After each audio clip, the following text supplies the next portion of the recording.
شروع اللہ کا نام لے کر جو بڑا مہربان نہایت رحم والا ہے۔ اے پیغمبر، میری طرف سے لوگوں کو کہہ دو کہ اے میرے بندو، جنہوں نے اپنی جانوں پر زیادتی کی ہے، اللہ کی رحمت سے نا امید نہ ہونا۔ اللہ تو سب گناہوں کو بخش دیتا ہے، بے شک وہی تو ہے بڑا بخشنے والا، بڑا مہربان۔ اور اس سے پہلے کہ تم پر عذاب آ واقع ہو، اپنے پروردگار کی طرف رجوع کرو اور اس کے فرما بردار ہو جاؤ، ورنہ بعد میں تم کو مدد نہیں ملے گی۔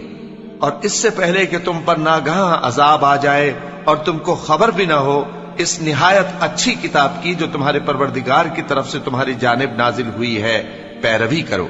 ایسا نہ ہو کہ اس وقت کوئی شخص کہنے لگے کہ ہائے اس کوتاہی پر افسوس ہے جو میں نے اللہ کا حق ماننے میں کی اور میں تو ہنسی ہی کرتا رہا، یا یہ کہنے لگے کہ اگر اللہ مجھ کو ہدایت دیتا تو میں بھی پرہیزگاروں میں ہوتا، یا جب عذاب دیکھ لے تو کہنے لگے کہ اگر مجھے پھر ایک دفعہ دنیا میں جانا ہو تو میں نیکوکاروں میں ہو جاؤں۔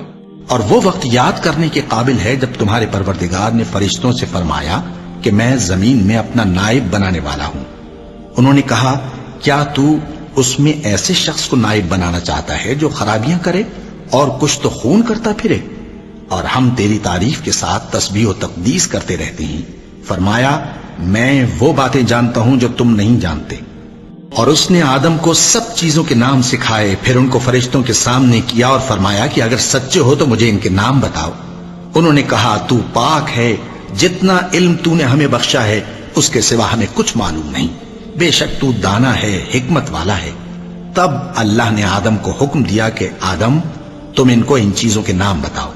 سو جب انہوں نے ان کو ان کے نام بتائے تو فرشتوں سے فرمایا کیا میں نے تم سے نہیں کہا تھا کہ میں آسمانوں اور زمین کی سب پوشیدہ باتیں جانتا ہوں، اور جو تم ظاہر کرتے ہو اور جو پوشیدہ کرتے ہو سب مجھ کو معلوم ہے۔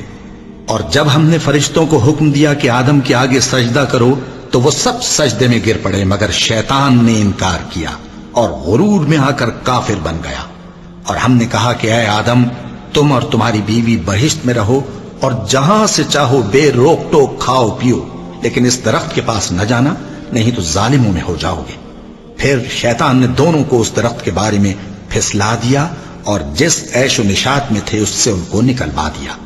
تب ہم نے حکم دیا کہ بہشت بری سے چلے جاؤ، تم ایک دوسرے کے دشمن ہو، اور تمہارے لیے زمین میں ایک وقت تک ٹھکانہ اور معاش مقرر کر دیا گیا ہے۔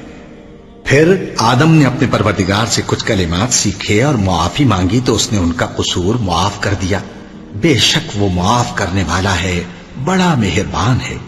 جو لوگ ہمارے حکموں اور ہدایتوں